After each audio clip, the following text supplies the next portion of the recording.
Olá,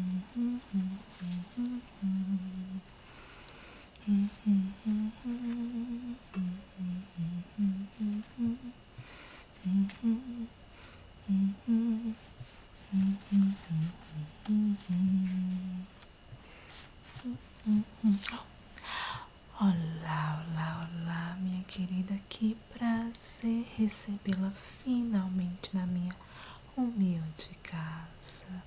Você sabe que fazem meses que eu vivo tentando marcar esse encontro, esse momento de chá da tarde com você, minha cara, porém a sua agenda social é sempre muito disputada, não é mesmo?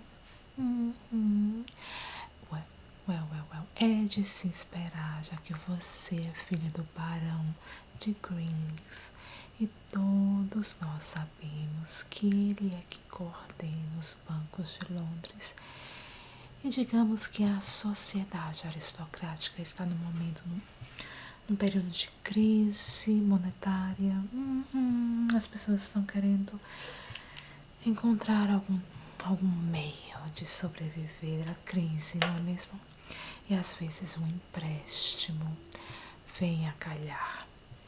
Bem, assim, esse seria o meu caso, né? Porque eu estou esperando um retorno do seu pai, já que eu pedi um pequeníssimo empréstimo apenas para comprar algumas roupas, algumas joias, e ele não me respondeu. Mas, enfim, é a vida, não é? Lógico que a nossa amizade vai muito além das questões aristocráticas ou financeiras ou sociais. Eu basicamente lhe vi nascer, não é mesmo? Sou basicamente a sua tia. Quer dizer, tia não, porque sou jovem. Irmã mais velha. Bem, minha querida, eu fiz um chá que eu sei que você vai adorar. Um chá exótico, como os planos que estão surgindo nessa sua cabecinha angelical, segundo a sua mãe. Esse chá exótico é de flores tropicais, frutas vermelhas e gengibre, isso mesmo.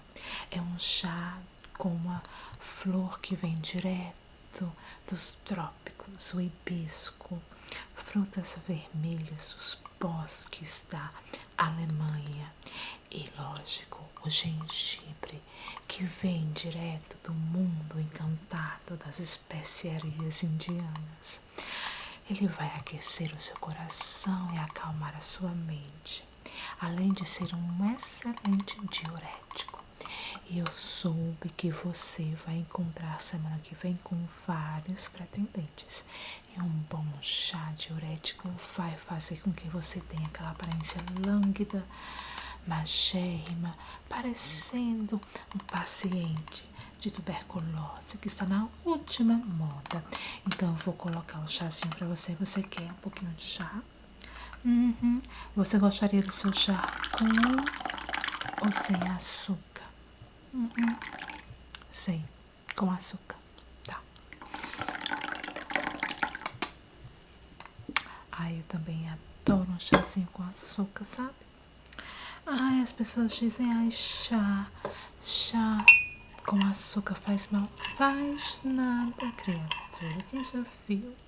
Vocês sabem das quantidades de guerras, de destruição, de caos, de briga que nós tivemos que passar até que o açúcar se popularizasse e entrasse na mesa de todo britânico? Não, você não sabe. Então vamos ficar sabendo, né?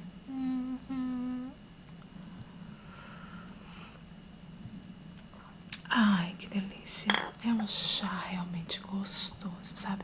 E é muito difícil achar chás gostosos, né? Ai, é um chá delicioso.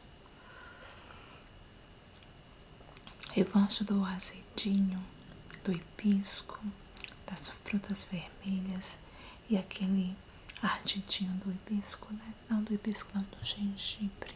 Maravilhoso.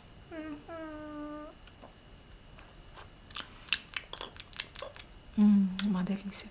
Então vamos à nossa conversa. O assunto do dia é: a sua queridíssima mãe disse que você colocou na cabeça de ser cientista, médica, alguma coisa assim, dentista. Eu não me lembro bem. O que você quer ser?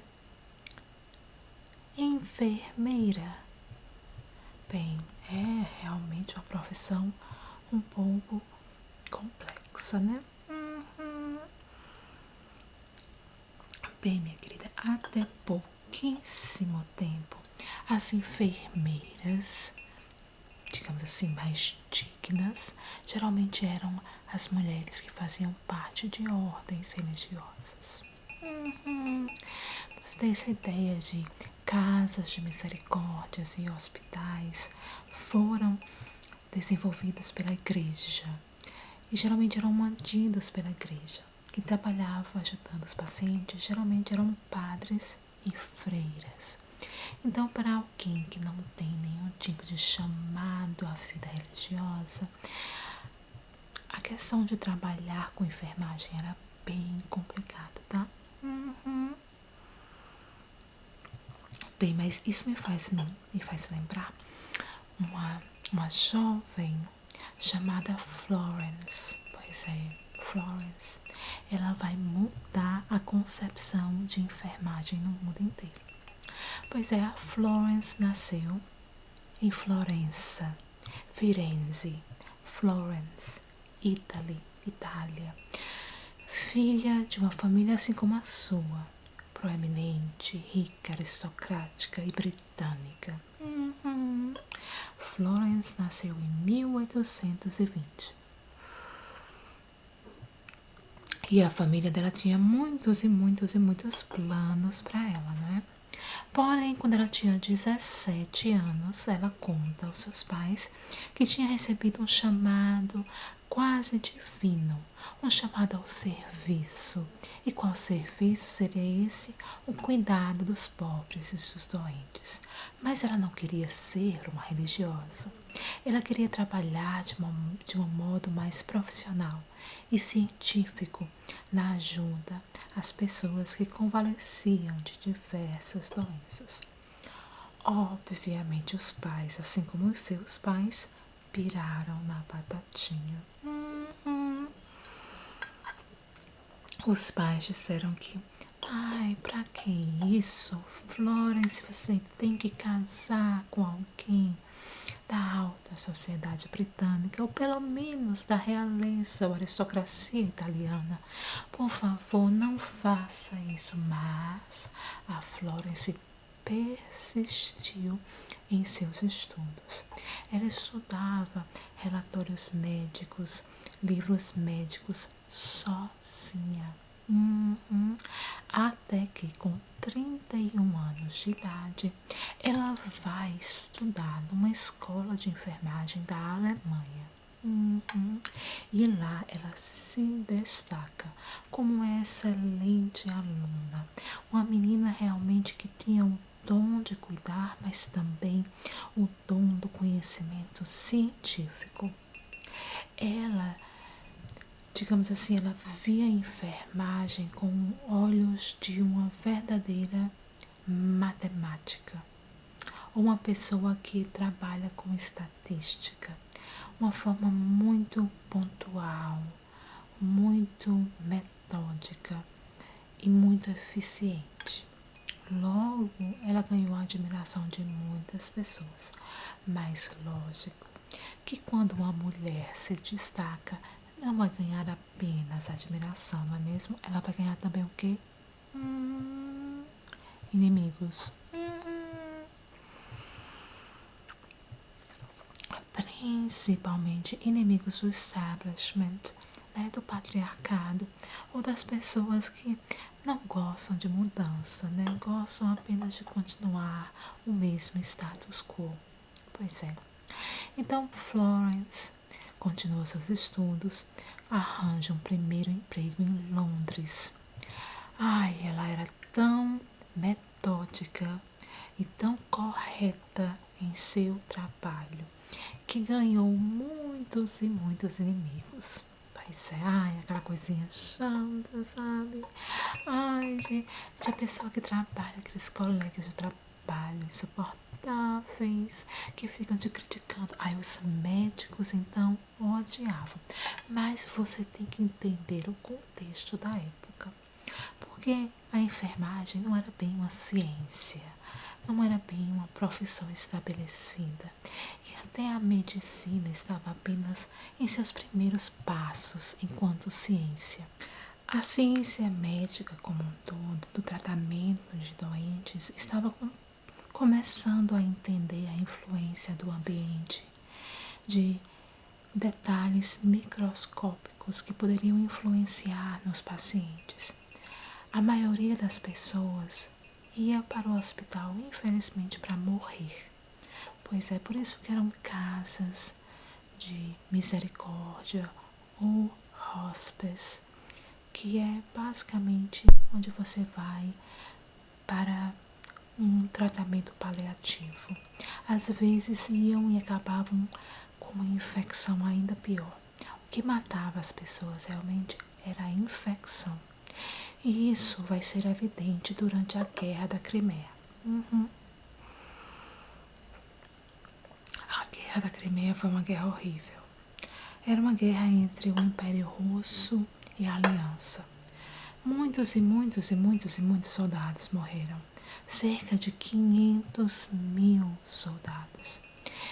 E, por incrível que pareça, os soldados não estavam morrendo com tiros de espingarda, facadas no pescoço ou quedas de cavalo.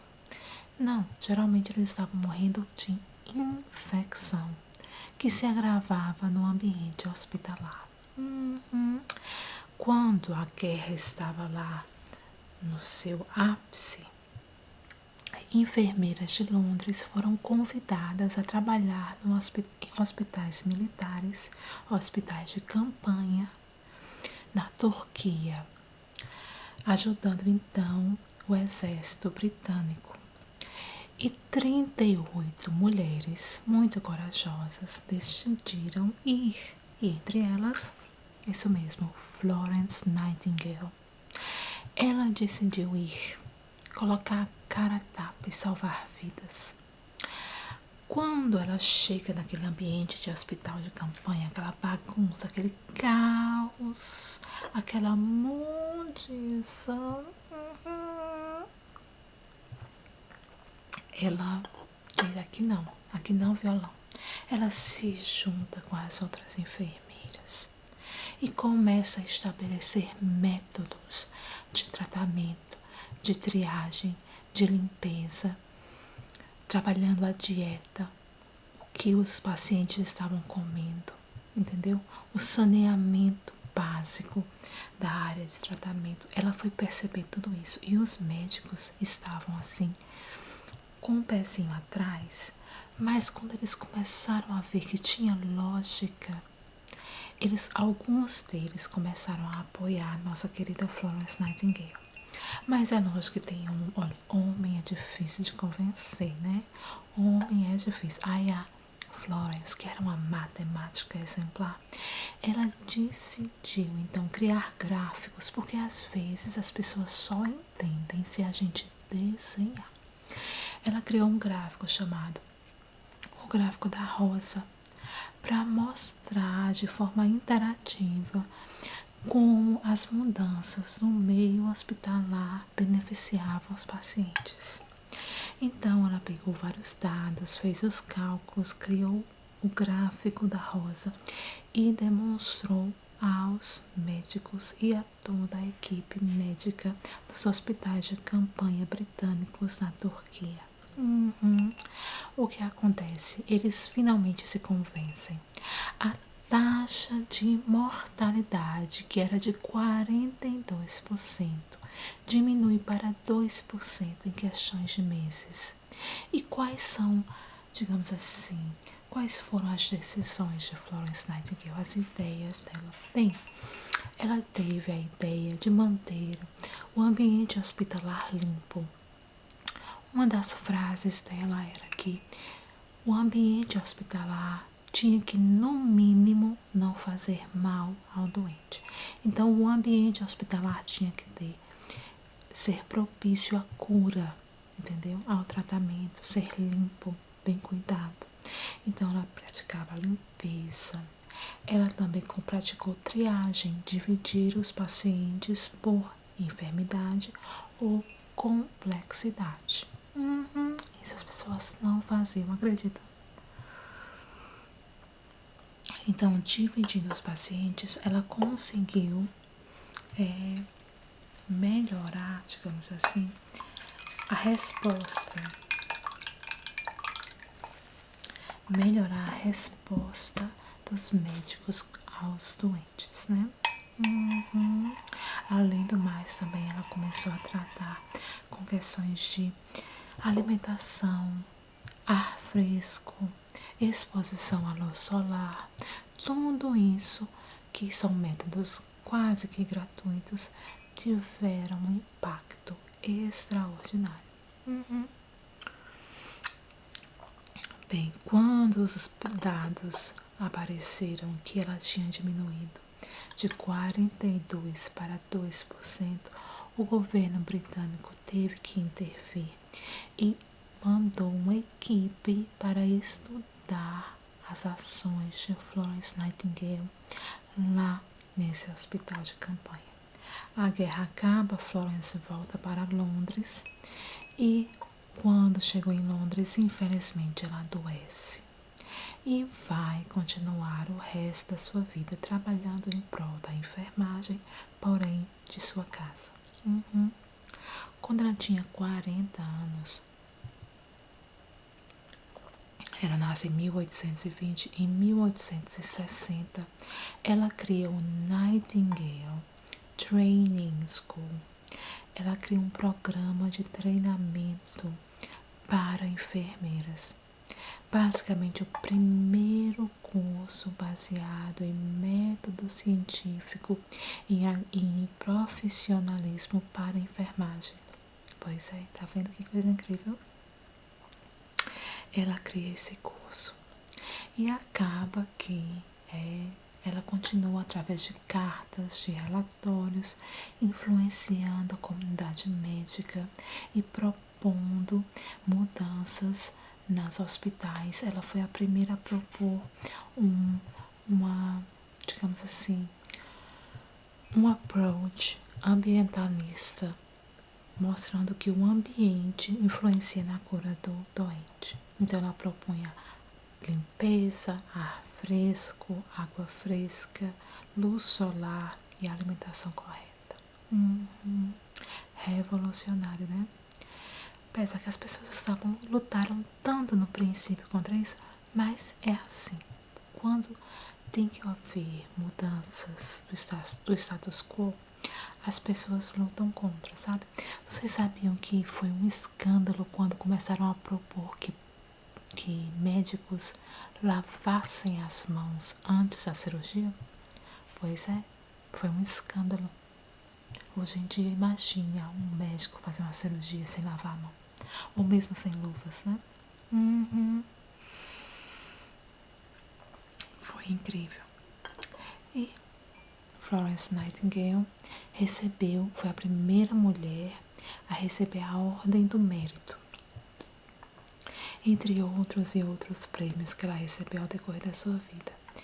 E ela vem a falecer em 1910 com 90 anos, se eu não me engano. Viveu uma vida bem longa, né? Pois é, uma mulher extraordinária. Na Turquia ela ficou conhecida como a mulher da lamparina, da lâmpada, ou da lanterna, a dama da lanterna, porque ela passava à noite nos seus turnos segurando uma lanterna com uma vela e olhando de quarto em quarto e cuidando dos pacientes e tentando trazer aquele conforto, aquele acalento. Ao mesmo tempo que ela era uma mulher extremamente científica, ela também era uma mulher extremamente cuidadosa, amorosa, entendeu? Caridosa. Pois é, mulher incrível, né? A história da humanidade está repleta de mulheres incríveis. Mas você veio aqui porque os seus pais disseram que você agora também quer ser enfermeira. E disseram que isso não é um trabalho para você, já que eles não acreditam em trabalho. Mas eu vou dizer uma coisa. Mulheres bem comportadinhas, que obedecem tudo em seus mínimos detalhes e que mantêm o status quo, geralmente não entram para a história.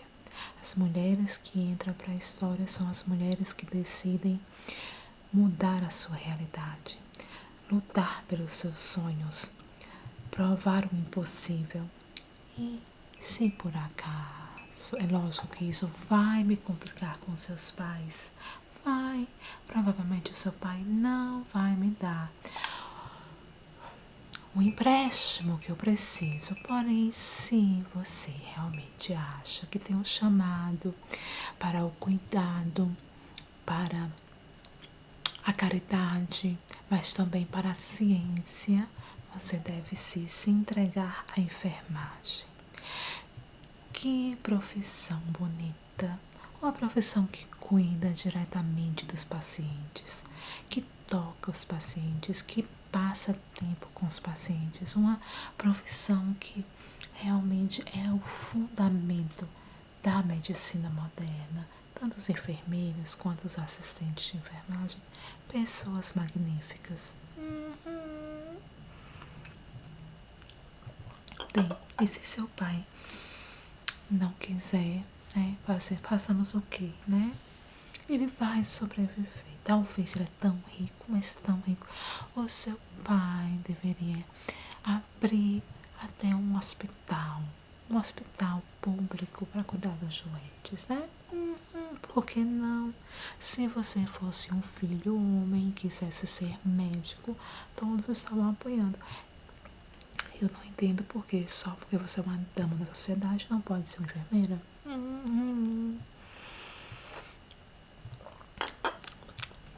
O seu pai disse o que não é digno? Ah, minha filha, olha, não vou dar munição pra você jogar no seu pai, mas eu conheço seu pai da época das quebradas. Ai, o passado dele, quem conhece o passado dele que compre, não é digno. Não é digno, é emprestar dinheiro a 50% de juro. Isso é que não é digno. Ai, por favor, banqueiro falando de dignidade. Whatever.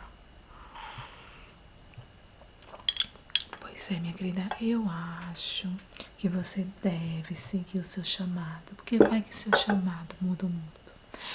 Vai que o seu chamado tem uma repercussão como o chamado de Florence Nightingale. Ela mudou o mundo de tal forma e a enfermagem que o seu aniversário em maio se tornou o Dia Internacional da Enfermagem. Pois é, então, se o seu chamado realmente vem de Deus, você tem que seguir em frente, persistir e mudar vidas com a sua vida. Nada melhor do que isso, não é mesmo? Ai, minha querida, eu não sei qual é o meu chamado. Eu acho que o meu chamado é contar histórias. Contar fatos sociais. Algumas pessoas confundem esse chamado com fofocas, não é mesmo? Mas eu não acho que seja fofocas.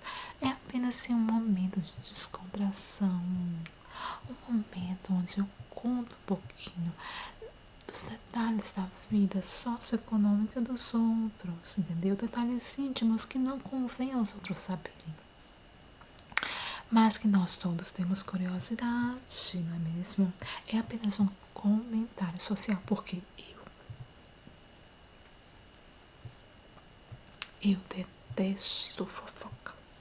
Detesto. Nunca que eu vou dizer a você que o seu pai colocou chifre na sua mãe com a Madeleine LeBron. Não vou dizer. Não, o quê? Não. Eu falei seu pai? Ai, eu tô brincando. Eu disse um pai. Eu não falei seu pai. Eu disse um pai, um pai, um pai. É aleatório. Eu não vou dizer, não vou falar essas coisas. Não vou dizer não, vou dizer não. Eu não vou falar nada demais. Estou até o meu estômago já tá falando comigo nesse momento. Será que o seu pai colocou alguma coisa nesse chá? Não sei. Então, minha querida, eu espero que você tenha um dia maravilhoso e saiba que qualquer coisa que você decidir, eu estou aqui para lhe apoiar, tá bom? Diga ao seu pai que responda o meu bilhete e me dê um empréstimo, que eu preciso de um vestido novo. Como você vê, eu estou sempre com a mesma roupa. Au revoir, my darling. Bye bye.